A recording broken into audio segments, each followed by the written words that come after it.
Pecker, which he just referenced. Pecker said he was doing this for years before.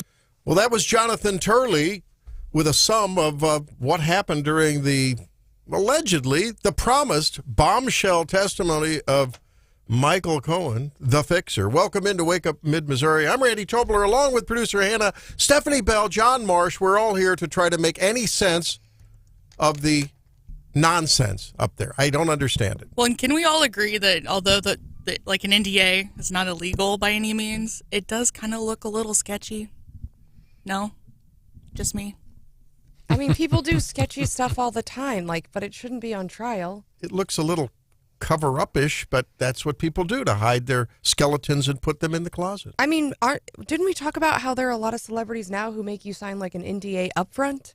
If you don't, I mean, you think Travis Kelce signed an NDA? I think probably so. I don't think anyone gets within 5 feet of Taylor Swift without signing an NDa.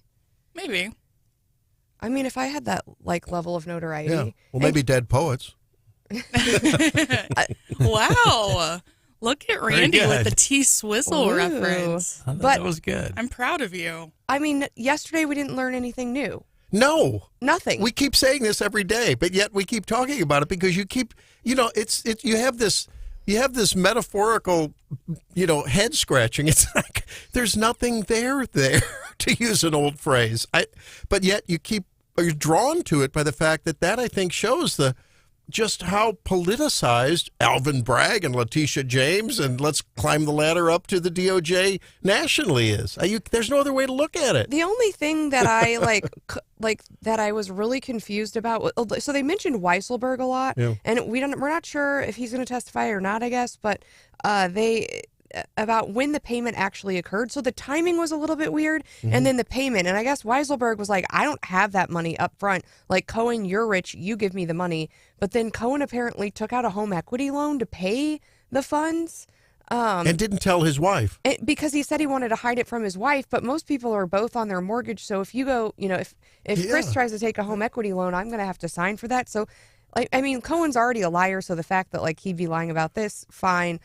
So I thought that was weird. And then also, I mean, I think the money exchanged hands, the deal got done really late in October. 16th. And so if their whole so I really don't. I think it was a bad day yesterday in court for them, because if really you're trying to affect the election, I mean, people are already voting. Upon receipt of the signed agreement from Daniels, Cohen immediately notified Trump on October 28th, 2016.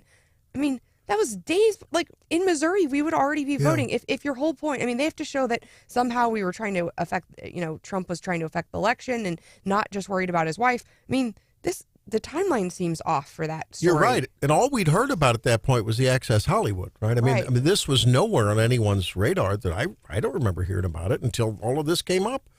I don't understand. And I just think this is probably, at the end of the day, I mean, if you ever could give Alvin Bragg some truth serum, this is A, to fulfill a political campaign, and B, to be a part of, should there be another Biden second term, to be maybe the attorney general, because, this is just to embarrass, humiliate, and frankly, drain Donald Trump's coffers. I mean, so there's ulterior motives here. I can't look at it any other way. Well, I'm just still getting a kick out of the last name Pecker being in the news so much. I know.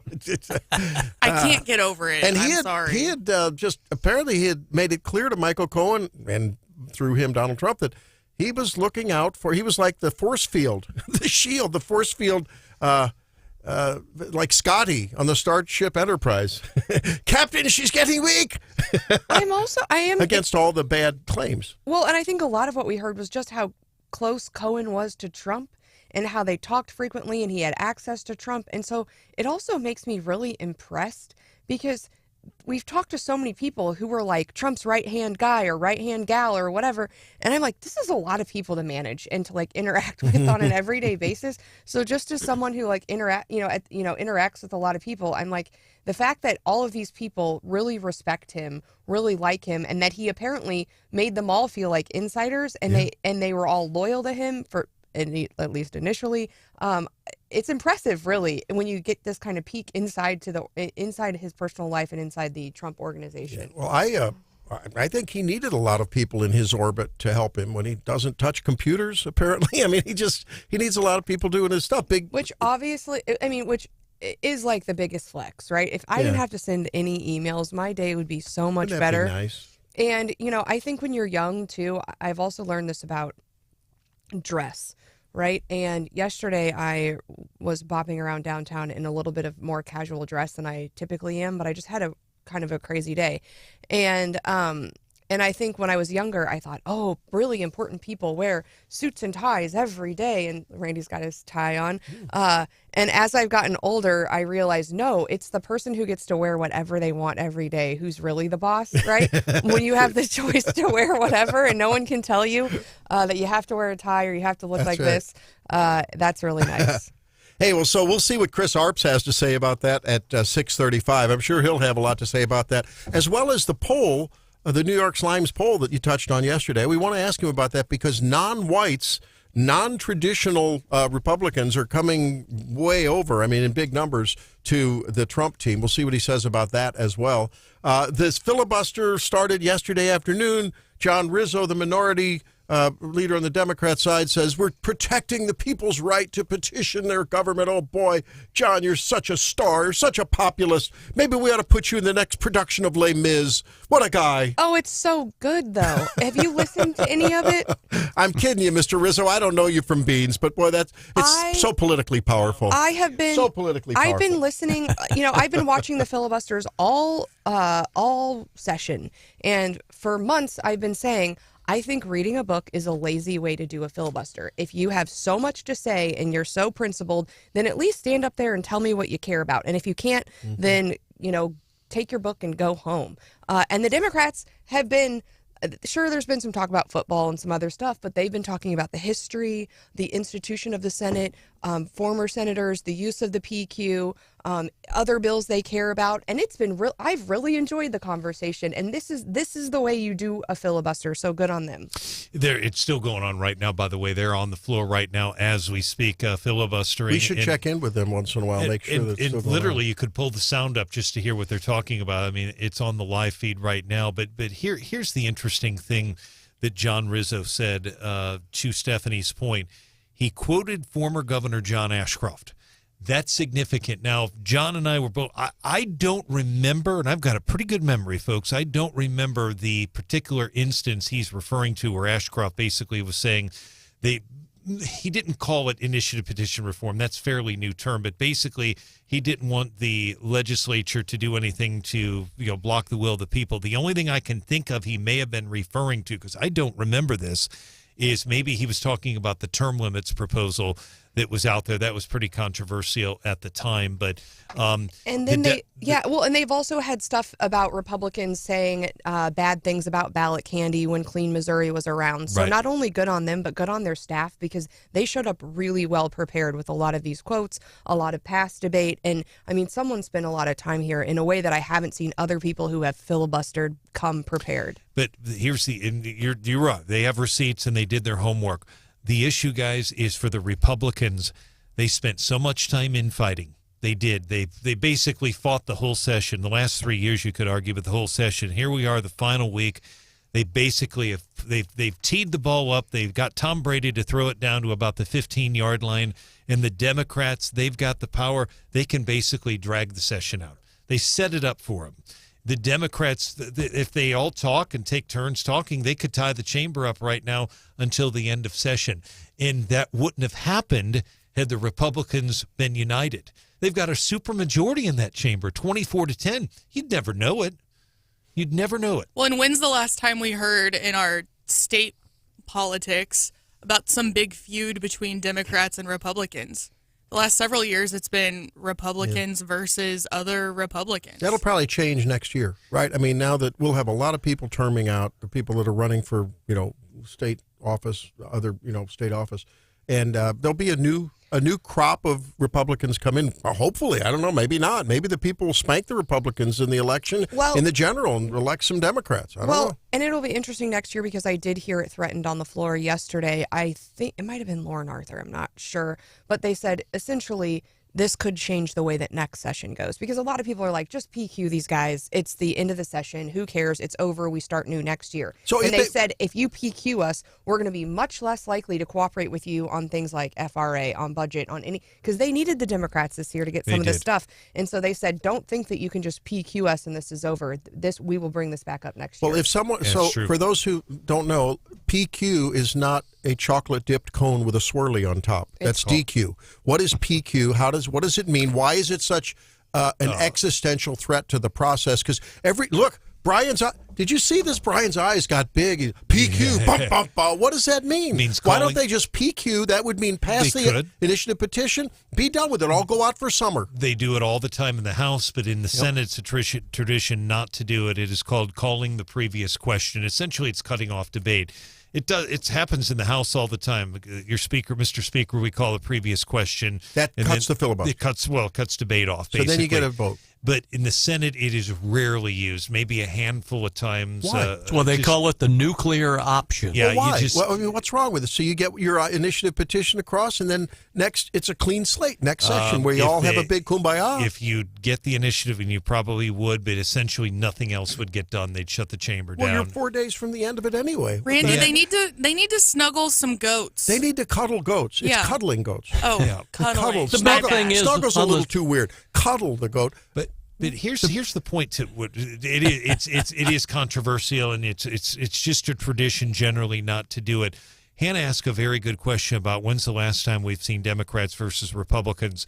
What happened to the Republicans, in my opinion, when you get those lopsided majorities, 24-10, that's a supermajority plus in the Senate, 111-51, supermajority plus 2 in the House. You have so many members. If they really were united, there's nothing that they couldn't pass. But it's exactly what happened. John will remember this when the Democrats were in charge with Bob Griffin. Super majorities, and the Democrats, even though it was completely different circumstances, they fought amongst themselves. Now, granted, that particular speaker basically dropped the hammer. If you challenged him, you were sent to an office down in you weren't sent to an office. You were sent to the basement in a hall with a desk and a phone. Did they take your parking spot like Caleb Rowden? You didn't have a parking spot. There was a guy by the name of Tony Roboto. Oh, I remember, yeah, the state from St. Louis representative. He had the nerve to challenge Bob Griffin as speaker, and he basically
toot with what they're saying, but that's fine.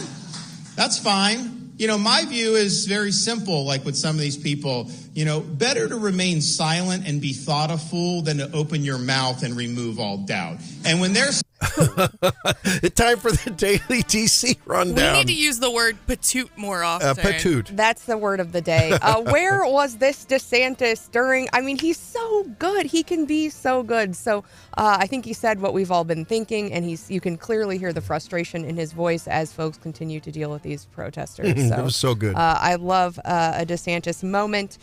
We've seen Trump already outside the courthouse today giving his speech from his piece of paper so he doesn't violate the gag order. Again, I think he's going to struggle this week with Cohen on the stand. Now, Cohen testified all day yesterday. There's still kind of a debate. Folks are speculating that it might get into cross-examination today. And so that will be where the real good stuff happens. And so I think folks are waiting for that. Whether that's today or Thursday, we will find out. But again, the trial is back on today. Again, they're off Friday for the Barron graduation. You're not the first attorney that I've seen get very excited over the fantasy of doing this cross-examination, Oh my gosh. right? I mean, is it just like on a silver platter, it's laying out there? It's going to be brutal. And one thing that you've learned is during direct examination, if your client has weaknesses, if you're not your client, your witness has weaknesses, you want to draw those out yourself so it doesn't look like such a gotcha when the other side, and they try to do that a little bit, but it's going to be brutal. All right, other things that are happening, we have 5 primaries today in other states, Maryland, West Virginia, or not 5, sorry, 3, Maryland, West Virginia, and Nebraska. The Maryland Democrat Senate primary is up. Let's see, we've also got, I think it's the Maryland's got a bunch of House races. West Virginia has a gubernatorial race. So there's just a lot going on, and I think might start telling us a little bit about 2024. So eyes on those races today. Also, the airlines have sued the Biden administration over this new FAA rule that they made final over disclosing fees and other things. We've kind of hashed through that rule. But they specifically are mad about the upfront disclosure of airline fees and have sued. So I don't know if that's going to put that on hold or not, but we kind of expected that, right? As soon as the Biden administration does anything, they typically get sued. So. You talked about the Maryland race. That former governor, Larry Hogan, I mean, certainly not a meat-eating red, Tyrannosaurus Rex Republican, but a Republican. He had 80-some-odd% approval rates when he was governor. I mean, they're looking at maybe Maryland's Senate seat turns red? It's wild. Wow. I mean, today's, I know the primary, but holy cow, that general's going to be something. There's a lot to watch. And I think people we get in our own little bubble, so people forget. And whenever I tell people we have an August primary, they're like, that's so late. And so, but watching some of these other state primaries, I think can inform us about what will happen even here. So something else we're watching is the House is slated to vote this week on the Israel Security Assistance Support Act. And that is in response to Biden delaying some of these defense shipments. And the Democrats are breaking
Well, as we see the cavalcade of Trump orbit aficionados, sympathizers, vice presidential shortlist allegedly candidates in the courtroom up in the New York show trial there on the hush money for Stormy Daniels. That was J.D. Vance, who it seems like his stock price has been rising in that whole race. We'll see what Chris Arps has to say. Mr. Chris Arps joins us now, as he does every Tuesday on Wake Up Mid-Missouri. Chris, your thoughts. Have you gotten into the lottery for a ticket to the New York show trial? I have not, but I am watching it as closely as I should as for being a talk show host, but I don't have a great deal of interest in it because, you know what, Dr. Tobler, I'm not really learning a whole lot in this trial. All these details and all this stuff we've known for years already. Yeah, not a big surprise. Hey, your thoughts on this poll? We talked about it a little bit. It came out yesterday as we were talking on the air about how there seems to be a migration of traditionally Democrat. I mean, the Democrats had a lock on certain voting blocks. And when you now factor in the migration of non-white, non-traditional Republican voters into the Republican Trump world, and then you factor in the RFK Jr.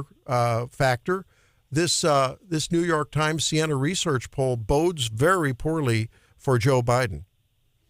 It does. It shows that President Trump is still ahead in 5 of the swing states that are probably going to determine the election. And what you hear from all of these non-traditional Republican groups is it's the economy. African Americans are saying that they were doing much better during Trump's presidency. The statistics bear that out. Women unemployment was the lowest at all time. Hispanic unemployment was the lowest at all time. African American unemployment was the lowest at all time.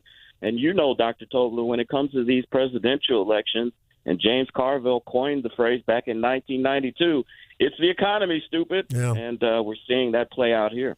And we see some inflation data coming out this week on the heels of some interesting and not good news for new unemployment claims last week. I don't know where you're at on this whole economy thing, Chris, but while Biden and even, some moderate economists have been saying for a year and a half now how wonderful things are, we're going to have a soft landing, we're going to avoid a recession, I'm not sure the other shoe has dropped. What about you?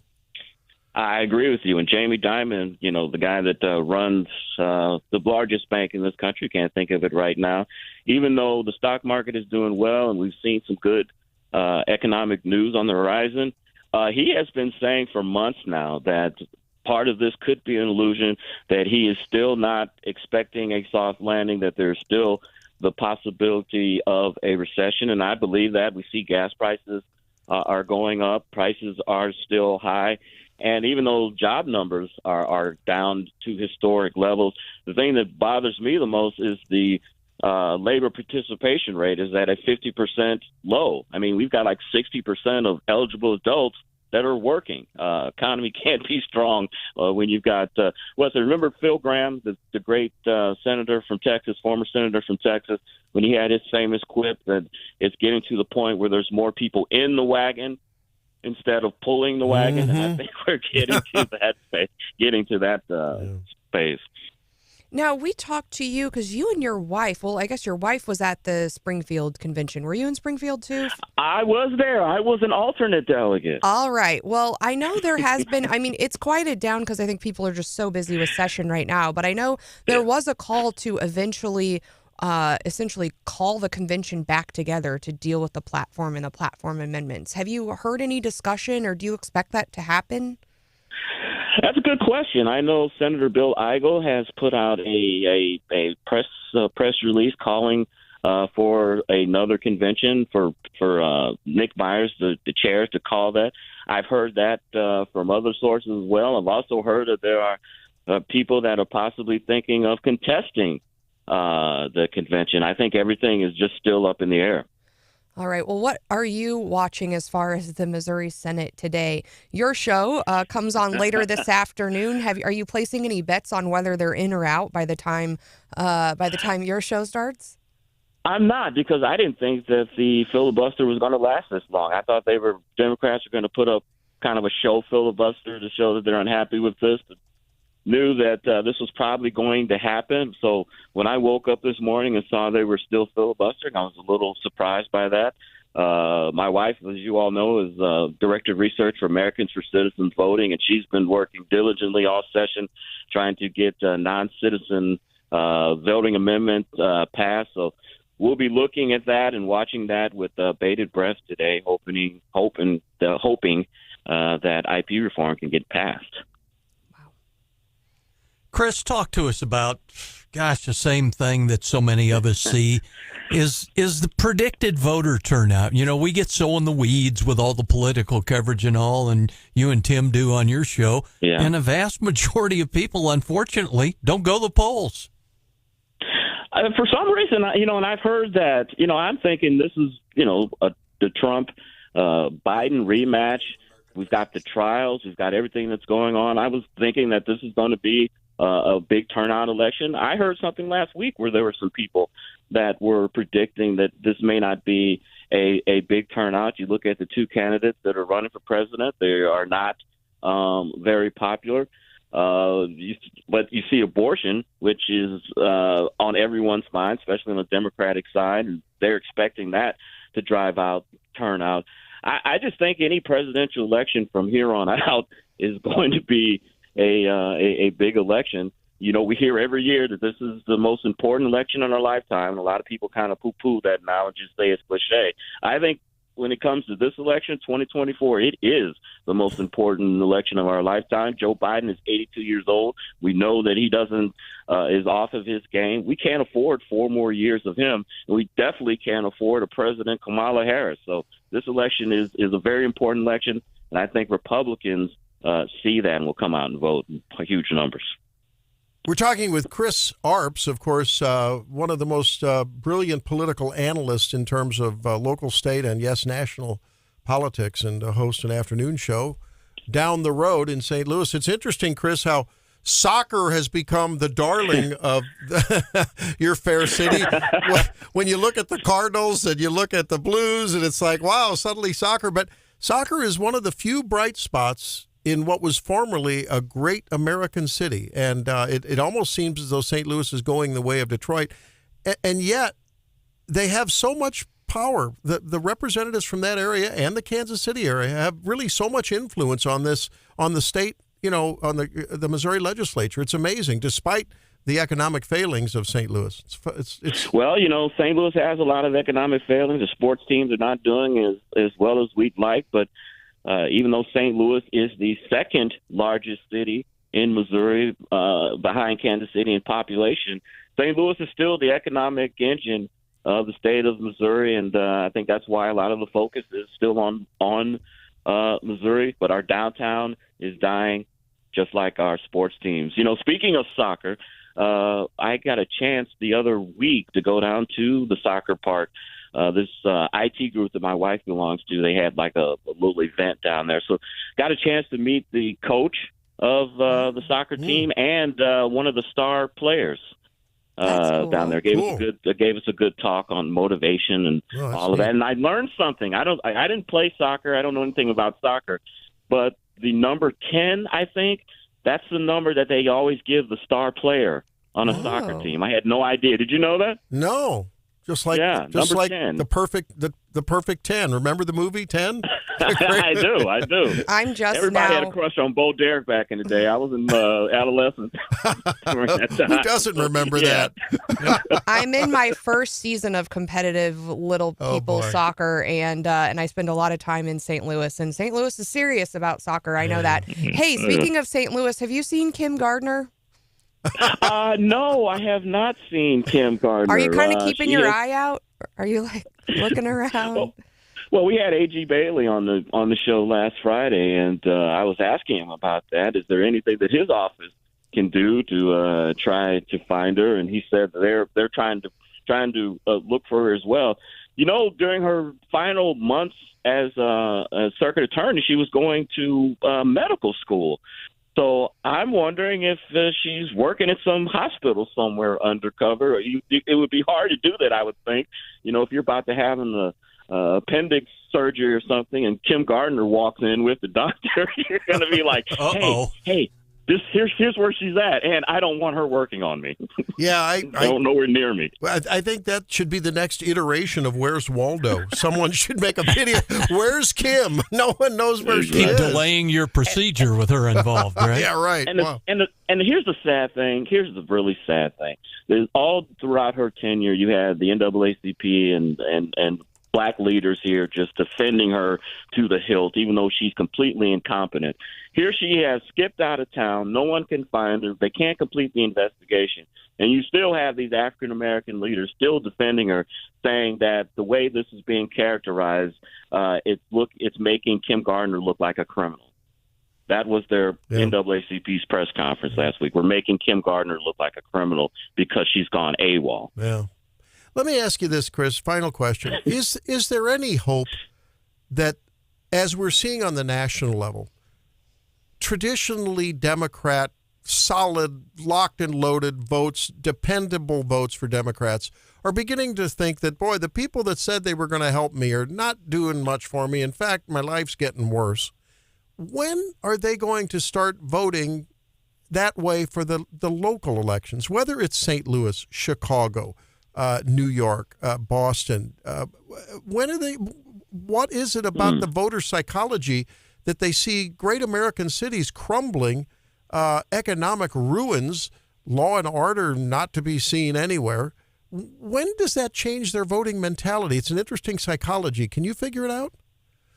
That's an interesting question. I can kind of view it from a much broader perspective that I think in the next 10, 15 years or so, you're going to see a fundamental shift on African Americans and also Hispanics voting for Republicans.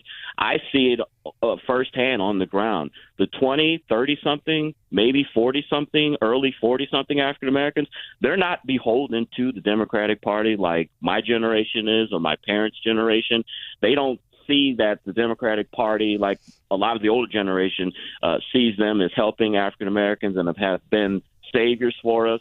Younger generation African Americans don't see that, and I think in the coming years you're going to see a shift with African Americans, more African Americans voting Republican than Democrat. Well, the follow-up question to that is, what will voters who vote for Republicans really be expecting? Will it be more government spending, just in a different way, a growth of government in a different way, or is it truly a return to first principles, limited government, give me safety, get out of my way, lower my taxes, let me innovate, stop the corporate cronyism? That's, to me, the big question. What is it that voters really want? Do they want purple Republicans or do they want red Republicans? And that is the issue when I talk about black outreach is, look, we don't want to come across as, look, we're a little nicer than the Democrats, so we're going to give you stuff just like the Democrats do. That's one of the things that I warn about in African-American outreach to Republicans. We have to do what we do with all groups. We have certain principles that we believe in freedom and pro-life and entrepreneurship. I think those principles are universal, and I think they fit with all people. And that's what we have to stress instead of just trying to segregate people into different groups like the Democrats do. A little too late for Chris to file for governor, but it sounded pretty good to me. Thank you, sir. Send your checks to P.O. Box. Doctor, before we go, I've got to ask you. Yeah. Dr. Sanborn, the great saxophonist from St. Louis, died yesterday. Your thoughts? David Sanborn, what did he have? 5 or 6 gold albums and a couple platinums? Yeah, I mean, a fantastic jazz sax player. Died yesterday after a battle with prostate cancer. Yeah, you scooped me on that one. Fabulous player, and you're right, a St. Louis guy, too. Yeah, we're losing some of the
continues on. And to explain, if you're just joining us, what are they filibustering, Stephanie? Let's set the table here. They are filibustering initiative petition reform. And so the Senate had an option, I believe, and I think they are on the House bill, which has the ballot candy in it. And that is what the Democrats did not want. So they could have gone back to the Senate bill or the House bill. I believe they chose the House bill. The floor leader did, I believe. That comes up. The Democrats don't want the ballot candy. They said they won't allow it to go forward with the ballot candy. And the ballot candy is? And that's what they call it, quote unquote. One of the things is non-citizen voting, which we talked to Chris Arps' wife about. Only citizens can vote. And so, the Democrats are characterizing it as ballot candy. They're being, and, our friend Scott Vaughn loves to explain that, with Clean Missouri, the Democrats chalked that thing full of ballot candy. And because they know it works. And the idea of ballot candy is that you have something that's mildly popular, right? Yep. Maybe it's initiative petition reform, maybe it's campaign finance, whatever. But maybe you need some more votes, right? It's not wildly popular. So you can add things like non-citizen voting, you can add other things that taken together, right, maybe people will be more inclined to vote for. And it goes on and on and on. Dems will have none of it. Well, they say they won't.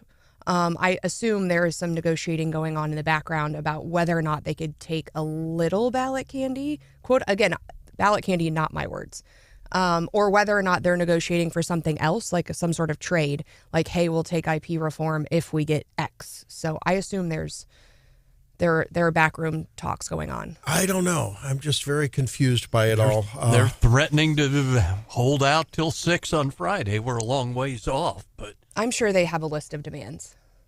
Oh, man, this is just so unseemly. I don't know. It's how it works. Here goes Randy again. So unseemly. Trying to assume the best of our politicians. How dare the Democrats filibuster? Be back right? in a few.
Broadcasting live from the Zimmer Communications World Headquarters. This is Wake Up Mid-Missouri. Get ready, pal. Here's your host, Randy Tobler. Hey, it's Wake Up Mid-Missouri, the second hour this morning. More cloudy skies. Looks like we're looking at that for most of the week. Hopefully it'll clear up a little bit later. Maybe nice for the weekend as it was last weekend. Who knows? There's some cloudy skies over New York City, though, and the stench that is the trial of the hush money payment for Donald Trump. We're watching Michael Cohen as he is marauded by news people. John, did you ever have to do that? Did you ever have to just get in there and just sort of grub your way in with a camera or a microphone? And I mean, they're almost assaulting Cohen as he gets into the sedan on his way to the courtroom today. Are you kidding? He loves it. Oh, I remember back in the day boy, it may date me some, back in the battle over Roe versus Wade and all, and the big boy press corps came to town, and they'd do things like grab your microphone and take it out of their shot and all that. Oh yeah, we've bumped heads with them over the years. Man, it just seems like it's a feeding frenzy when these reporters are trying to get their word in edgewise or a word from the celebrity or the witness. But Cohen loves the spotlight. I mean, he's been on TikTok saying how great he is, and then he actually got told by the judge, you got to cut that out. He loves being right in the middle of it all. Did you see where what was his line yesterday? Just do it. Yeah. When reference to the president. It's like, okay. Yeah, he said that the president was concerned about the women will hate me, I think was part of the quote. And we need to, put this away, basically, to paraphrase. Well, I don't think anyone's disputing that. Is it illegal to hush something up in pursuit of a campaign? The Federal Election Commission didn't think so. Well, you've got, there's precedent for John Edwards. John Edwards. And so he got totally off scot-free. And the facts, I don't recall them exactly, but from what I've heard from other experts, the facts are pretty similar. And so again, they're going to have to. Except that John Edwards didn't wear a condom. There was a baby there. Well, Well, let's not get into all the gory details. He had a love child. Yeah, and it was a much more, I think, salacious story there. This is an alleged deal from Stormy Daniels. We don't even know. No one will ever know. I don't care. Yeah, a lot of people don't care, I think. And I think that's where a lot of people are. I mean, they care. I mean, it's almost like you have to watch. You don't really want to, but like you feel compelled, like something, they've got to have something like in their back pocket that they're going to pull out and you're going to be like, oh, there, there's the smoking gun. And I think people were ready for it yesterday and they're like, well, we knew this, like, well, what is this about? And so whether or not, something salacious comes out this morning, that's still up in the air. Whether or not they get to cross-examination, because I think that's going to be that's when I really wish it was televised. Todd Blanche is going to be on fire. Oh, that's going to be something. 573-874-9390 if you'd like to weigh in. I said I didn't care. I guess I do care, but I'm not going to go to the trouble. I would like to think that our presidents are someone that our sons and daughters we could point to and say, this is virtuous behavior. We, try to... If you want to be successful in life and whatever your pursuit is, conduct yourself like that. Now, I will point to Exhibit B and someone I would not point my daughter or son or their daughters and sons to as behavior that I would like to point them to. And this is Vice President Harris talking to a group of Asian, Indian, Pacific Americans. Yeah, something like that. I don't know. Young people. And here's what she had to say. We have to know that sometimes people will open the door for you and leave it open. Sometimes they won't. And then you need to kick that door down. Excuse my language.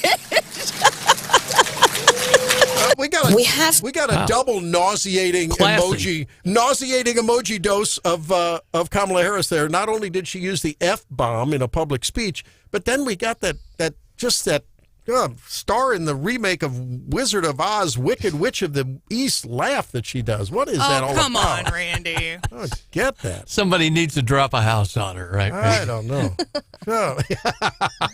Maybe this is my age showing. Yeah. I kind of love this. Like, this is one of the more likable moments for Kamala Harris. We have to know that sometimes people will open the door for you and leave it open, sometimes they won't. And then you need to kick that door down. Excuse my language. She's around young people, so you're being duped because she was trying to get to you, Hannah. She was trying to get to the young people and say, Don't hey, take the bait. if I use the F word, they're going to think I'm cool girl, like I'm the cool VP. Well, Well, you're talking to Hannah, who's hung up on the name of the National Enquirer publisher, so, you know. That is true. But, I mean, not only that, but, I mean, I also kind of like the message of, you know. But she could have said, bust that door down. And Yeah. as your vice president, maybe you would hope that she would say that. And I get that side of it, too. For me personally, in my humble opinion, it's one of her more likable moments.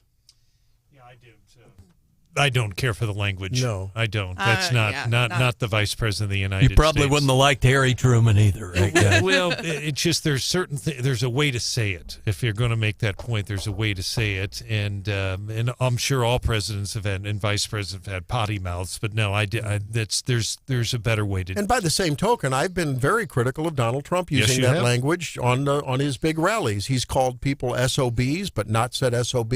I think he's used the word that used to be commonly referred to as a child of a couple out of wedlock. And that's just absolutely inappropriate. I mean, I think it lowers their standing. And I mean, you know, you're supposed to have gravitas when you speak from that perch, whether it's in an informal speech, but if it's a public speech, look, I'm not going to deny that behind closed doors when they're talking with their staff, I'm sure there's some F-bombs and worse floating around and flying around. Kind of like off air here. That's a different. Yeah, I know. Brian's not the same guy you hear on here.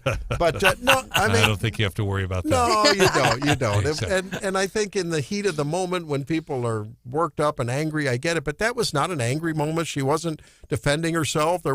Someone wasn't pointing a gun at her. I mean, you know, I'd probably drop one of those if someone pointed a gun at me. But that was you know. scripted. I mean, she was told, you're at an event for young people. You need to seem cool. That was scripted, sure. no question. Yep. That was read right off the script. Even when Trump does it, right? I think it's a way for them to appear less high and mighty and maybe a little more everyday type of people. I think the predicate there is maybe I'd question that. I don't think it's high and mighty. It's just like hoity-toity. courteous civil behavior. I don't think it's hoity-toity. I think it's I go back to people that I've covered in the past, men, women, different parties, doesn't matter. But I look back at Governor Mel Carnahan. I look back at Governor Kit Bond. I look back at Governor John Ashcroft, and I would make the argument Governor Roger Wilson. Those are governors, different parties. I think 2 Democrats, 2 Republicans. But I can tell you this, what all 4 had in common, and I was around them a lot, covering stuff and interviewing them in private situations where, I was getting ready for a news conference. I never, ever once saw any of those 4 men use language like that. Now, granted, you're right. It was a script. It wasn't horrible, but still, you just don't want. I just didn't like the way. And of course, the audience applauded it. I mean, they must have loved it. They ate it up. Yeah, it's unexpected. I don't know. I liked it. Well, and let Corey, me try one of those unexpecteds on you and see if you don't hit the dump button. Well, okay, yeah, that's different. Corey's giving me a hard time on the texter, 874-9390. Says if Hannah shows up to work with a Biden-Harris bumper sticker tomorrow, we all need to have a serious talk. But think about other people who are really impactful. I just saw Senator Kennedy up here on the thing, and he can deliver some lines and very powerful lines and uses humor. And Brian, you mentioned, you think Ronald Reagan, right? Like, so I think he had a great sense of humor. There are ways to be persuasive and impactful without using curse words from someone who probably uses too many curse words. I mentioned Harry Truman before. I mean, Harry Truman was famous, and he talked to one of the national magazines. I don't know who it was at the time, but he called Douglas MacArthur an SOB and said that's why he fired him. Well, so, that's true. Nothing new under the sun, really. And of course, MacArthur wanted him to invade Russia, as I recall. China. China. I mean, it was just... just wanted him to get in endless wars and stuff. But in terms of, you look, though, John, at Harry Truman's demeanor, the first thing he would do when he would almost win every election that I remember, 1948 being the biggest one, is he would actually have, he says this in his own memoirs, he'd have bourbon with his Republican opponent. So, yes, he did give him hell on the campaign, his words. but never once did he curse them. And this is different. She's just talking about break the blank door down, but still, it's just interesting. I'll tell you. How about LBJ talking to his cabinet members while he was sitting on the pot? So, Yes. I like the way this guy talks in this little clip. I think this is a really quality retail politician from West Virginia. Should he be on Trump's short list? All was trying to make America better. These protests are trying to basically tear down the fabric of America. And there's no way that we should tolerate it. Listen, I 100% agree with you. That's Joe Manchin, and he went on to really espouse a lot of America's first values. He said people just want to stay with their families, put food on the table, work hard, not ask what your government can do for you, but what you can do for your government, basically. I mean, he echoed the words of John Kennedy. He is a wild card. I don't know where Joe Manchin's future is, but boy, you talk about an unbeatable. I don't think it would ever happen, but if Donald Trump were to select him as a VP running mate, it'd be all over. But it would be might beat the Reagan landslide. Yeah, I mean he's obviously won over the years in West Virginia, but I recall then President Trump criticizing him over a couple of issues. So, I don't remember. Not going to happen. They had some. It may have been a Supreme Court nomination. I can't remember, but it was something like that. But Manchin he represents West Virginia, which there's not many progressives in West Virginia. It's turned very, very Republican. From years ago, it was heavily right. Democratic. Robert Byrd and Jay Rockefeller represented that state. Well, Brian, at 7:35, we are going to talk, ladies and gentlemen, at 7:35 about the Columbia Public Schools teachers and their cell phone procedure plan. I've seen that. Whether there should be a ban on cell phones. Those of you who have kids or grandkids, what do you think about? I mean, like turn them in at the desk. Is that what they're talking? I don't know. I'm fascinated by that. It's a discussion. And but I think it needs to be a discussion brought to the fore, don't you? I mean, let's talk about that. It's been talked about in Moberly too, and places like that. Is the time now? I know Hannah's might want to weigh in on that one. Basically, for lack of a better term, it would ban the cell phones in classrooms, but it's been discussed over the years. Basically, the supporters will say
update to a story that I covered almost 2 weeks ago.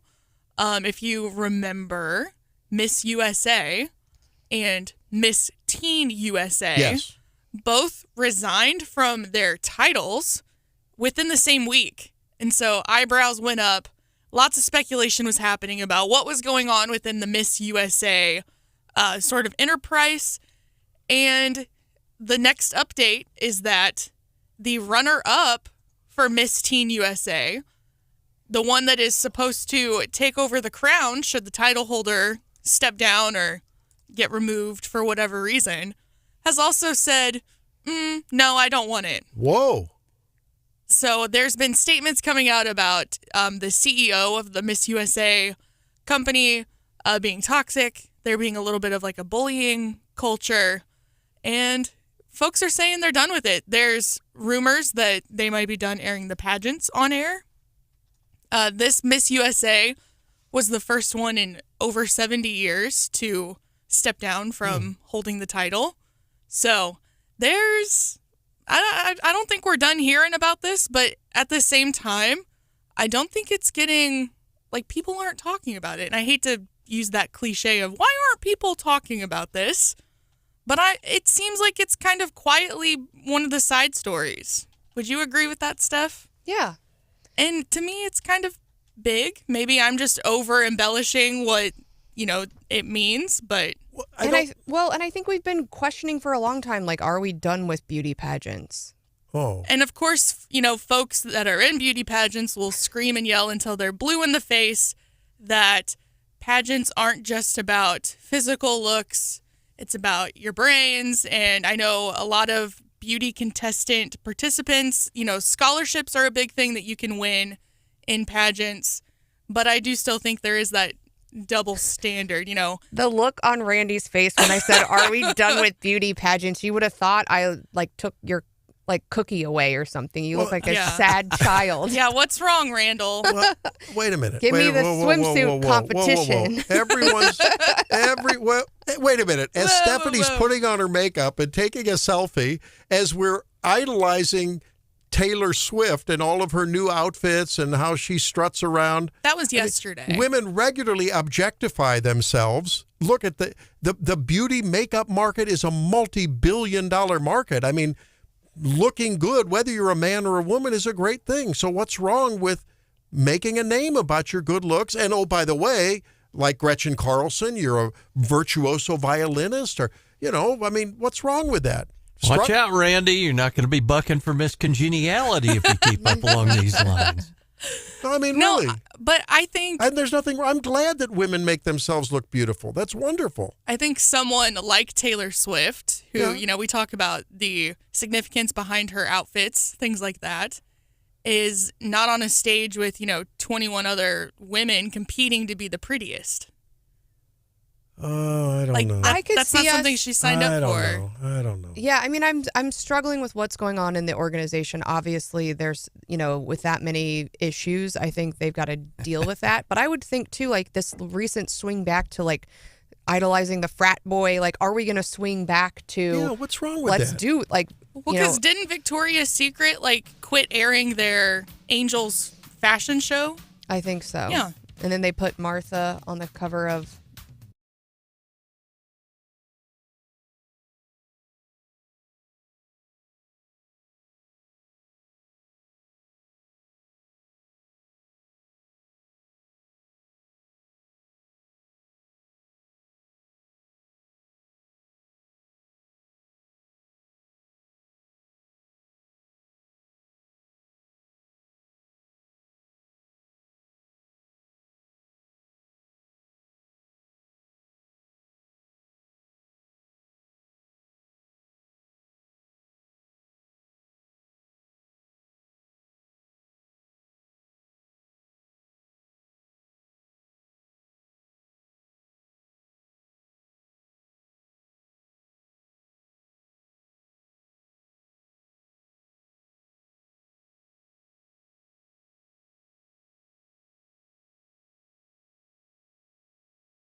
is it really good to teach kids like you only got to show up 4 days a week? Because obviously when you get into the work world, most people show up, and we can debate about that, show up 5 days a week and need to be there on time. Again, if you have to have your cell phone taken away to exercise some sort of self-discipline, but then suddenly you get to college, suddenly you get to the work world, and you have access to your phone the whole time, and you haven't built that muscle of self-discipline to put the phone down and to focus. Are we training you up because in a way that prepares you for real life? Well, that's exactly what I was going to say, right? So phones are a distraction. And I'm saying all of this knowing that I'm on mine too much, so I don't need folks to point that out for me. Okay, I'm aware. The phone is going to be a distraction post graduation, right? So, like Stephanie just said, taking the phone completely away isn't setting students up for success. It's the same thing like when I was growing up, which makes me feel old. Calculators were a big thing. We couldn't use calculators. Oh, yeah. And until we got into some of our, high school level math classes. But some of my teachers were like, well, you're going to have access to a calculator in the real world. So we may as well teach you how to use it, right? Yeah, perfect example, Randy. We can remember back in the days of the Hewlett-Packard scientific calculators when they came out, it was kind of cutting edge stuff, and you can't use that on a test. Remember reverse Polish notation? Remember that with HP calculators? All right, but here's I wish we didn't have computers. I wish we didn't have calculators in schools until maybe the last year. Randy's going full on prepper. But when is the last time you did math by hand? All the time.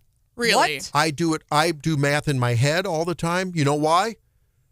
You are continually making neuronal connections, replacing dead neurons, and especially in the young ages, you are pruning unneeded dendrites and neuronal connections.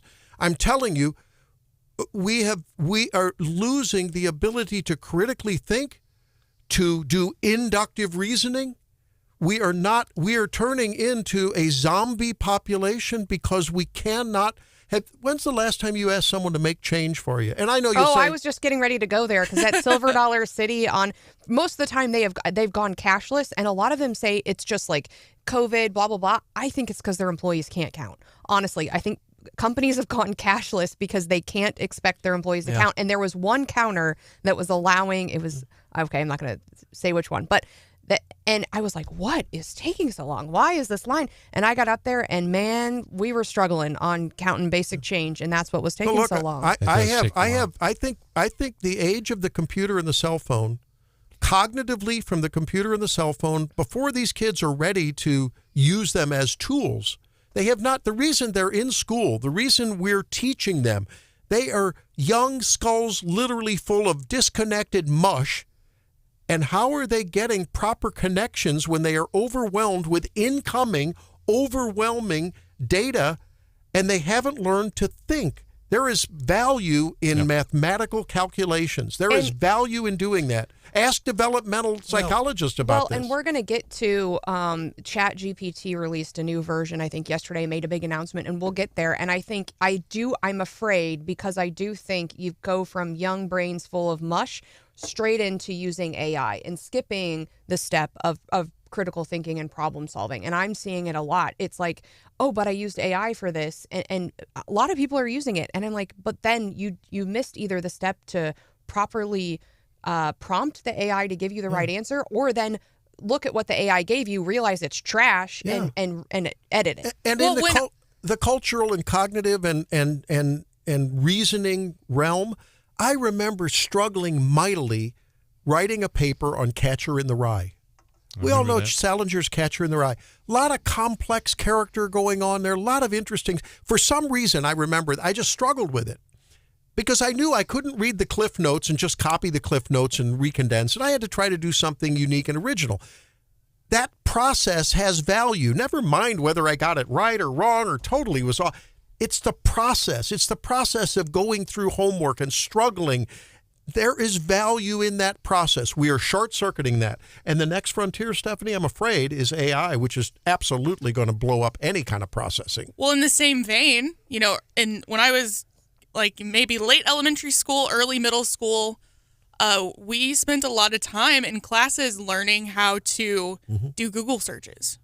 So learning how to identify what a good source online is, learning how to know exactly what keywords and things to punch into the search engine to get what you were looking for. You know, if you were looking for a specific type of source or like an academic journal, things like that, knowing how to filter through Google results. And that's because that's a resource that, I mean, I use Google every single day. And we're dissing a lot on the Gen Z generation, but I would say if there is one reason to take people's cell phones away, and it is not my generation or Hannah's generation, because if you look around and you're at something really important and a really annoying ringer interrupts something, it is always a boomer. And we go to the Supreme Court and they actually take your phone away because they don't want Now, in it to case you're interrupt. wondering, And so there are times where your phone should be taken away, and mainly it should be taken away from the older generation. Did you see this? Did you see this? Full disclosure Whose here. phone's ringing during church? Not mine. It's almost every day that I get the dreaded, it's almost worse than the Stephanie question mark, when I forget to turn off the notifications button.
Richard Nixon, but geez, you sure heard LBJ. Few, if any, presidents have been quite as coarse as Johnson, who famously consulted with his cabinet members while he sat on the crapper with the door open. Oh, no. His language frequently salted with profanity. I do know the difference between chicken poop and chicken salad, and he didn't say poop. Pretty eloquent on the podium. JFK could swear like a sailor, which he was. Word leaked out that the Air Force spent $5,000 to furnish a maternity suite for Jackie at Otis Air Force Base. President knew that would end up being a political football and said this is obviously an F-up to the base commander.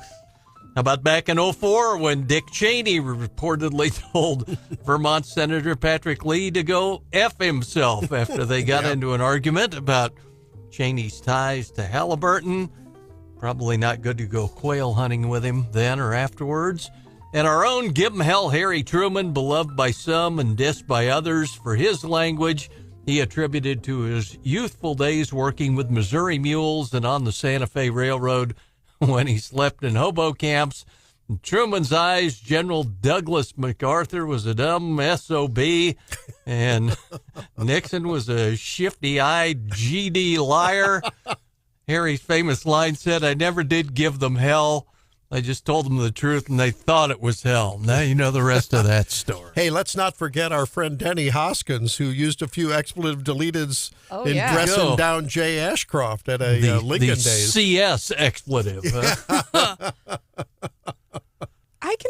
I think there's a time and a place for colorful language. I don't think Kamala exercised good judgment, not good judgment. Where she laid it down, especially in her choice of, because she used like the most extreme one. Yeah, it was interesting. Hey, well, we didn't get enough time. We ran out of time to talk to Chris, but Chris, thanks for your call. We do invite you to weigh in.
We get together with Brad Jones, the Missouri State Director of the National Federation of Independent Business. How you doing, Brad?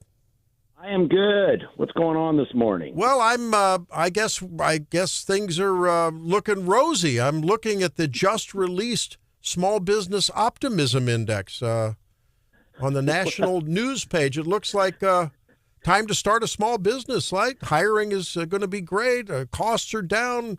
No one's raising their prices. Well, help us unpack it. Just kidding. You're looking at what? What? Excuse me? What? Well, it looks like maybe it's ticked up a little bit, right? It did. Yeah. It did. And I will say this in the course of black humor, it ticked up only because March was hideous. It was terrible. I mean, it really tanked in March. I'm not sure exactly what all the factors were that caused that, but you remember when I visited with you last month, it was bad. The optimism index had tanked about 3 or 4 points, and so it did. It's not uncommon in this survey for it to bump up a little because, quite frankly, we didn't have too much further we could go down. It was lousy, but yeah, it bumped up 1.2 points. And there's a couple of significant things, I think, in this month's report. And one that we all kind of like to see is the percentage of owners who expect the real sales to be higher went up. So at least, I mean, last month, man, it was kind of like, no, we're not making any more money. And no, it doesn't look like we're going to. So, I like to think of spring and rebirth and the weather gets better, and maybe people have a little bit better attitude about things. And I'm not being real flip about that. I mean, there are seasonal reasons why the economy does what it does. But, for this particular survey, and let me say this, Randy. This survey, as far as the optimism index, this is the 28th consecutive month that it's been below the 50-year average of 98. It's sitting right now at 89.7. 98 is the 50-year average. So when we look at this ticking up a little bit, I wouldn't be throwing any big parties because it's not necessarily it's better than it going down even more. But, I mean, when you're looking at the big picture, we're still 2 years into land that has just been really not good for small business owners. And, the other issue is, of course, the labor market. And it is unchanged from last month. We still got 40% of our members out there that have jobs that they can't fill.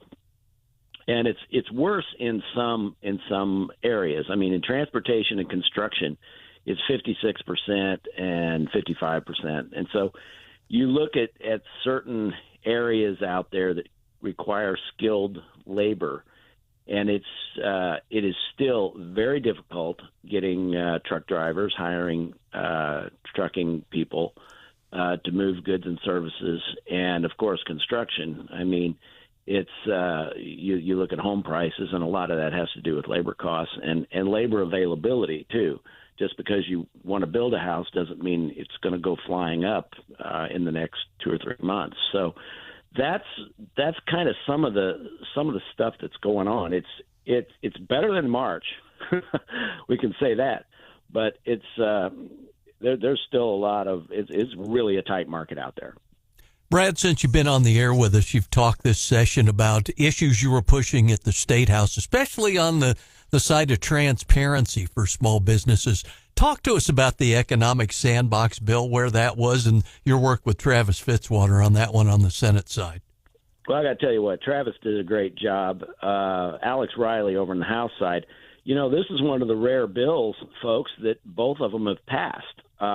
One is sitting over in the Senate, and one is sitting over the House. They have both passed their respective houses, and honestly, depending on what happens the rest of this week, it could be brought up and passed. But the likelihood of what's going on right now is that I'm not sure. I mean, in my crystal ball, I'm not sure when this filibuster is going to be over.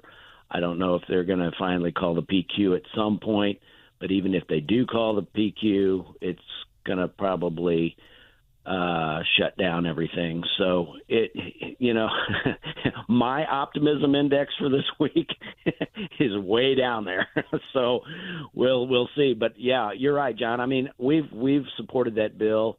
It's got an Office of Entrepreneurship in there that would be a good thing. And I think really looking at doing a deep dive into state contracts and who's getting those contracts. Are small business people getting those? Are women-owned and minority businesses getting any of those? And if not, why not? What are some of the obstacles that are out there that are keeping our small business people from getting some of the state bids that are out there? So, that's new startups was a big part of it, right, Brad? I beg your pardon? New startups was a big part of this whole kind of push, wasn't it? Yeah, new startups is a big part of this push. We all know that startups in the first year, they need nurturing, and it's difficult, especially with this economy, and especially with what we're doing with labor costs. Something I thought you guys would be very interested to know. Our good friends out in California just passed a $20 minimum wage, and already they've seen fast food costs go up 8 to 10%. So I hope they really enjoy their $25 In-N-Out burger that they've got out there in California, because and talking to kiosks. If they enjoy their kiosk experience, they're probably going to have more of them out there. You're listening to Brad Jones. He's, of course, the director of the Missouri division of the National Federation of Independent Business here on Wake Up Mid-Missouri. Well, in looking, you kind of examined the state legislature for a number of years and kind of watched what has gone on. I heard yesterday the Democrats kind of threaten as part of the filibuster and said, how this week ends actually could affect how we show up next year and whether we're willing to negotiate and all of that. I mean, knowing what you know, do you think next year there's a chance for kind of a fresh start, or do you think we're going to probably pick up right where we left off? Well, I don't know, Steph, because look at what happened from last year to this year. I mean, everybody, the animosity that they had pretty much from the last session into this year, into January, pretty much rolled right in. Now, there's going to be different players, of course. And so in my Pollyannish world, I would like to think that everybody shakes it off and says, let's get back to legislating and working for the state of Missouri. And I really do hope that that will be the case, because I don't know which filibuster number this is, but I know we've set some kind of a record for the number of them and the number of days that, in my opinion, haven't been productive this session. And so, I mean, we'll just we're just going to have to see who the players are. We're going to have a new scorecard next year. So we talked a little bit yesterday about what's happening in Columbia and some of the incentives that are being offered for some of the bigger projects here in mid-Missouri, specifically some of the tax incentives and some state programs and programs like Chapter 100. And I think Randy and I were having a discussion, I think a little bit of a disagreement about, how the state and local governments help bigger employers versus smaller employers. Can you talk about what resources are out there for smaller businesses and other programs, and who, if I'm a small business, who might I reach out to for some help? Well, yeah. And the state does have there's the SBDCs, the Small Business Development Centers. And I worked with them for a number of years, and I do know that they've got some good counselors, and they are a pretty good resource for small business, especially when you're before you get started. And I think a lot of people forget that it's before you start your business. That's when you've got questions and things that need to be resolved, and you need to get figured out before you ever even open the door or put the shingle out. And the SBDCs will help with those. There's some on the camp. There's one on the campus at Lincoln. The University of Missouri's got a large one, and a lot of the state colleges have small business development centers. And so, you might look into what resources that they have, and they've got a pretty good track record too. I will say that. So, that is an area that is very important, and even putting together a business plan. The business plan can really be a good roadmap for you, and it's up to you to stick with it. Whether you start making a lot of money and being very successful, you should stick with the plan, or even if it's not working out the way you think it will, you should still stick to the plan. And they can help you put together a business plan. And, you can talk with your local banks. Oftentimes they've got resources that are good for small business. I mean, they've seen a lot of the loan folks have seen a lot of business plans. They've experienced a lot of small businesses coming through their door and saying, this is kind of what I want to do. What do you think? And just because of the fact that they've looked over an awful lot of them, they can give you some good advice too. Brad, final question, and I'm going to tie our experience over 3 or 4 days in semi-rural Tennessee, one of which happened by accident. I tried to take a detour off some Highway 57 construction or 24 construction. Anyway, we found ourselves wandering through many rural Tennessee communities. They appeared to be prospering. They appeared to be a good business vibe, entertainment at small little mom and pop cafes, shops one after another in Nowheresville, Tennessee. And I'm just wondering, maybe it was anecdotal, but we got the impression. My kids were asking me, Dad, why are all the towns in rural Missouri dying? Where's all these little small businesses in rural Missouri? What do you know? I mean, you network with other directors from other states. Is there something that Tennessee is doing different that Missouri could maybe pattern itself after, or other states where small businesses, especially in ex-urban and rural environments, are thriving? Or was it just an anecdotal one-off that we were having? If so, it was a lot of one-offs, because I'm talking about one after another little town that seemed to be doing very well. Well, Randy, I think some states do better at like their Main Street development, doing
couple months. Yeah.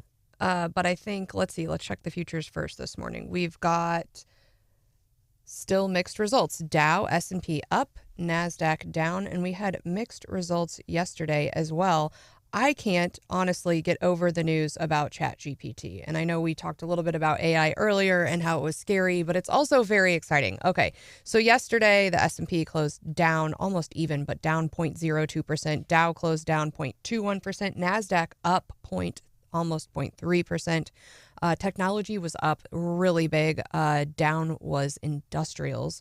Now, yesterday we got a huge announcement by Sam Altman and OpenAI, which basically developed and operates ChatGPT.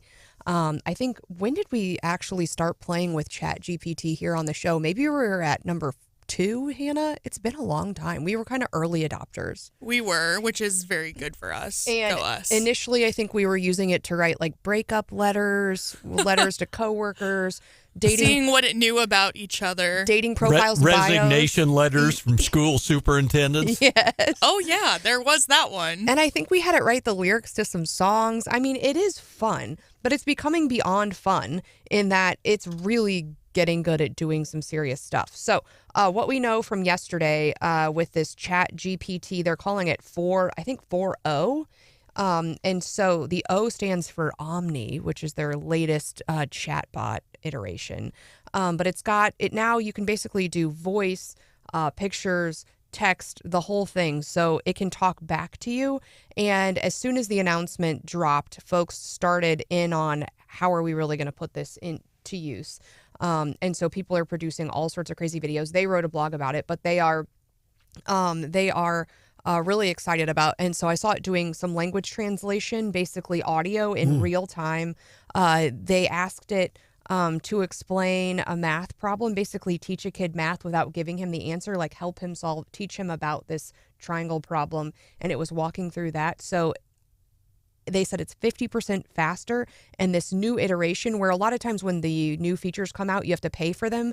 This new iteration is actually, a lot of the features are free. So not only are you going to be able to use the free version, it's faster, it does more. I honestly can't wait and I don't have a lot of spare time, but I'm gonna carve some time out maybe this next weekend and try to see what it does. Randy, some new inflation data out. I hate to be poopy pants, but that seems to be my role. Wholesale prices rose 0.5% in April, just out as you were talking. Bring in the goats. And oh my God. Oh no, those are sheep. Well, the goats did sort of do that, though. We heard the goats doing that. So it looks like wholesale prices are up. 10-year treasuries were up briefly above that because of the hot inflation report. Yeah, and we're expecting the full CPI.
You like the Chiefs kicker?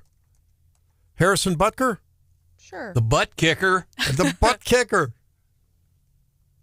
Here's what he had to say at his commencement speech. A little bit of what he had to say at his commencement speech at Benedictine College. Was he a guest speaker or No, did he graduate? He was the guy. I don't know. Commencement address. Yeah, he was the speaker. Listen. Throughout your formative years, it is not unique. Bad policies and poor leadership have negatively impacted major life issues. Things like abortion, IVF, surrogacy, euthanasia, as well as a growing support for degenerate cultural values in media, all stem from the pervasiveness of disorder. Wow. Now, I know those of you out there are going to say, Randy, would you quit talking about abortion? Nah, probably not, because everyone's talking about it. Something we got to talk about. What point is he trying to make about IVF and surrogacy? A culture of disorder. The order ordained by the God of the universe in creation. So he's making the statement that IVF is disorder. It's not the way things were designed to be. I'm not making a statement here. I'm playing Harrison Butker. Right. Just playing. I find that interesting. That's all. Here's a little bit on Joe Biden and his betrayal to his faith in what Butker, I guess, might be calling hypocrisy. Our own nation is led by a man who publicly and proudly proclaims his Catholic faith, but at the same time is delusional enough to make the sign of the cross during a pro-abortion rally. Oh, interesting, huh? Yeah, Butker's he's a very devout Catholic. He wears his religion on his sleeve. He does. I wonder if anyone's going to buy fewer tickets. Oh, and then there's this. From the man behind the COVID lockdowns to the people pushing dangerous gender ideologies onto the youth of America, they all have a glaring thing in common. They are Catholic. This is an important reminder that being Catholic alone doesn't cut it. These are the sorts of things we are told in polite society to not bring up. You know, the difficult and unpleasant things. But if we are going to be men and women for this time in history, we need to stop pretending that the Church of Nice is a winning proposition. I like that. We need to stop pretending that the Church of Nice is a winning proposition. It's a firm statement. Yeah, I think... about resolve and principle. Yeah, it rings true. And if we're sticking on the abortion issue, I know our friends from Vitae were here, and I'm going to quote them wrong. I'm hoping I get it right. But it's like, they said, you got to love somebody enough to tell the truth. That was, you're so right. I wish I'd have brought that up that night. And I think he's, so many times people see Christianity as just, you have to be nice to everyone. And I think if you are truly following the Christian principles, sometimes you have to love people enough to tell them the truth. And that's not maybe always the nicest thing to say either. And John, I know that when Stephanie points to my phone and says, turn the notification out, or when saying Hannah, it with love. When Hannah says, would you turn someone's mic on? It's out of love, right? It's all out of love. And when we criticize Hannah for her TikTok usage, it's producer _ Hannah over there. Go for it. And when we can't understand why Stephanie doesn't love little dogs, it's out of love. You ought to try cuddling a dog. And I think but I think his point too, and I think it extends much beyond the abortion issue. I think Vitae has put it in a really succinct way, and covers, and their concern obviously is with life, which is admirable, but I think also when we, it can be something outside of that issue here. Yeah. And I think when Harrison Butker was talking about it, he was talking about it more broadly. Yeah, and I think that, at the risk of trying to give rhetorical advice to Bill Eigel and others on the Freedom Caucus, I think their message, if packaged in a different way, might be more successful in moving the ball more rightward, which is their goal, right?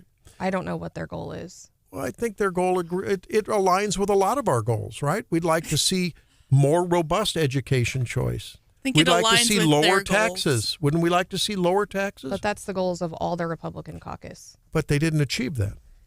Because of the Freedom Caucus. Okay, but you make my point. What I'm saying is, I think that when we talk about, and this is where the messaging to young people and we talked about this with Chris Arps earlier. What what are the people who are tacking away from the Democrat Party, their traditional stronghold demographics of non-whites, Hispanics. Well, yeah, that would be non-whites. Well, yeah. exactly, but it's a big younger group. people too. But when you tack towards the Republicans, if you're in that group, and if you're listening, I'd love to hear from you. 573-874-9390.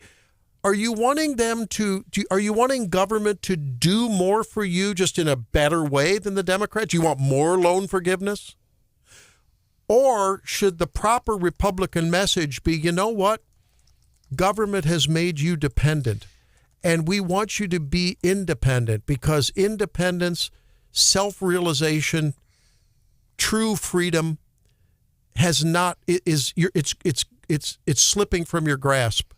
And if you want real prosperity, vote for the party of limited government that isn't going to give you some money and tie a whole bunch of strings to it. But unfortunately, the party of limited government is seen by younger voters as the party full of old rich guys who don't want anyone else to be prosperous so they can protect their money. That's not saying I agree with that, but that is absolutely a misconception. That's a caricature.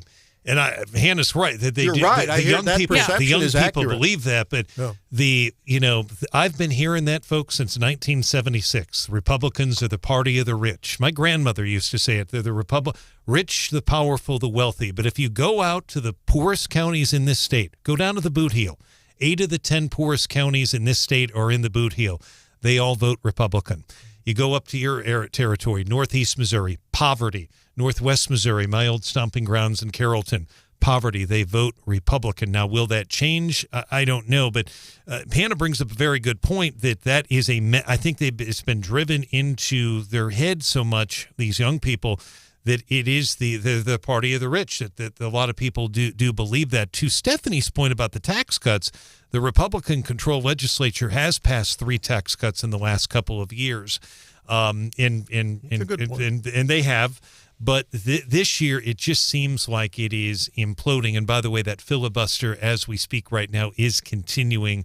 Democrats, I'm just looking at this. I mean, they're not going to stand down. I think they may tie unless we do the PQ. We've talked about that earlier. I'm hoping for the PQ. Man, I want to see see some PQing going on. But Vivek Malik, one more quick point. Vivek Malik was the guest speaker. We were all there when he spoke at the Boone County Lincoln Days. He was keynote a year ago. It would have been April of 2023. It was over at Stony Creek Inn.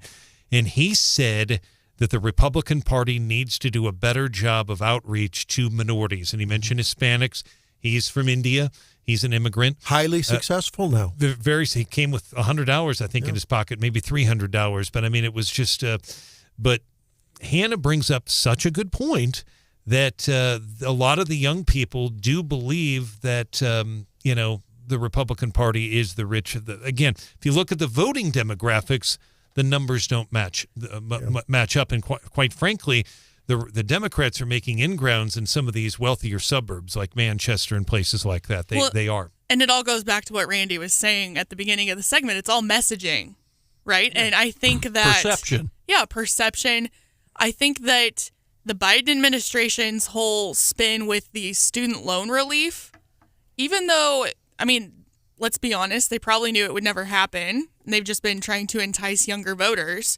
That's a win-win for them because either they're going to get student loan relief passed and have all sorts of younger voters be ever so thankful and vote blue on election day, or it's not going to get passed, but the perception and the messaging in the eyes of the younger voters is going to be that it's the Republicans' fault, and they're still going to vote blue because the Republicans didn't give them what they wanted. But it was the courts that struck that down. Right. It was the courts. But again, these younger voters need to, I don't know that they necessarily, again, where are they getting their news from? That's part of the issue. But you bring up a good point. The younger people,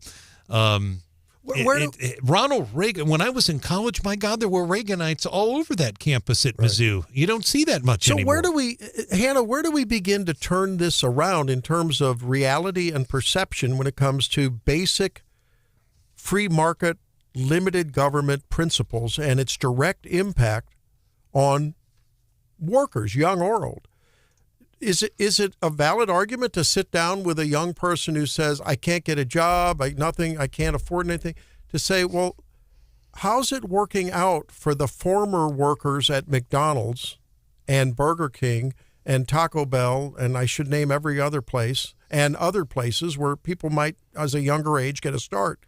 How's it working out when the people in the government, like in California, dominated by blue Democrats, tell you you're going to make a higher wage, but the bottom line is you don't have that job anymore? It's an illusory higher wage because now some rich guy who runs a big tech company who supports the federal Democrats is developing the kiosk that just replaced you. I think that I'm wondering whether the age of cell phones and computers at fifth grade is prohibiting young people from processing that connecting of the dots. Boy, did I try to connect a few dots there. But you see what I'm saying? There are direct consequences to the decisions that on the surface sound good. I want to make $15 if you can have a job. No, you're going to be replaced by AI, who, by the way, is built by the very guy who's supporting the Democrats who ultimately led to the dissolution of your job. Randy gets very Chicken Little, like the whole world is ending. I kind of see maybe this is just me like thinking optimistically, but I think it makes it even easier for people with half a brain to stand out. And so I think, there are so many people who are, killing their brain cells with, social media and everything else. And so I think it's making it even easier for folks who take the time, who work hard, who, invest themselves to stand out and to build something successful. Unless you're a white cisgender male. No. White cisgender males are turning more and more red. I know that because they feel absolutely now disadvantaged. We're getting a text at 874-9390 from listener Brandon, and he simply says, Gen Z is more conservative. I think that's right. I think they're getting that way because they're realizing government types that say they're going to look out for you are only looking out for themselves, and you're a vehicle to their eternal reelection. And I'm on the older end of Gen Z, I think. Mm-hmm. And so I am, in the last few years, I've graduated college, started working a full-time job. I've transitioned into paying my own bills, sort of all in the tail end of the Trump administration. Mm-hmm. I've been a newlywed really on my own in the beginning of the Biden administration. And I have felt squashed like a bug. Okay. And I know that your early 20s and post-graduation from college, that's the time to feel like you don't have your stuff together. But I feel like, especially so with the economy being the way that it is, it's been so hard to get a start. And so I, of course, was already conservative, but I'm thinking of other folks around my age who are in the same boat, who, as they're getting started on their own, are just getting crushed by inflation. And I can see how that's an easy vote for a red ticket, in November. And you bring up a very good point. In the cost of living now compared to what it was in 1993 when I graduated, there's no comparison. I would point out, you mentioned the demographics. When President Trump came here to Columbia in 2018, I was there covering it for the Missouri Net. It didn't make it much in the national press, but guess what? There were quite a few. John Marsh was there. There were quite a few African Americans in the crowd. There were Hispanics in the crowd. Now, granted, most of them were white. The place was packed. It took me 3 hours to get out of the parking lot. But there were African American. I would say most of them were older African Americans, but they were there. And I would bring up one other point. If you go back to Ronald Reagan when he spoke here in Columbia in 1987 at Hickman High School, and you go down the parade route was just crowded with people. There were quite a few African Americans in downtown. Didn't make it in the press, national press, but guess what? They were there. Go look at the Reagan Library YouTube video. You'll see it for yourself. They were there. The bottom line is the Republicans, they've done it before where they've reached out. Right. But when the infighting they're doing in Jeff City is not helping. Not helping the cause. And now they're stuck on a filibuster, and basically they're screwed. The Democrats have the floor.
shelf today? Well, we know last week they rammed through the budget there at the very last minute, and I know I talked to some folks over the weekend that were frustrated. Obviously, there were some big cuts off of what the governor had proposed in the original Senate version, but apparently Mid-Missouri is faring pretty well. Good. Besides what we've talked about already with state employees, John, there's money in there for Lincoln, there's money for MSP, there's money for parking garage, so those are all really good things. Yeah, there's some pretty good stuff in there. I know one, though, that looks like it's gonna fail, and it was one of the governor's priorities, and that was the deal on the new child care tax credits, where we heard from a lot of the Mid-Missouri larger employers and said if we could get some of these tax credits, we could add to our workforce by bringing people back into the workforce, and doesn't look like this one's going to pass. Yeah, and I heard some discussion of that on during the filibuster yesterday on that issue, and said, "Look, we all agreed, and we can't get that done." I don't know. It's interesting to see what survives, and how things move forward. I can't wait to see how long this filibuster may go. This is an interesting thing, the way this is unfolding. They said they're not sitting down. So we'll be talking about this tomorrow, and Hannah will be playing live feed, and we'll be reading Dr. Seuss or something. Or I suspect, and actually they haven't been reading, which is you like that? Honestly refreshing. They are, as far as filibusters go, I may disagree with them, but they are killing the filibuster.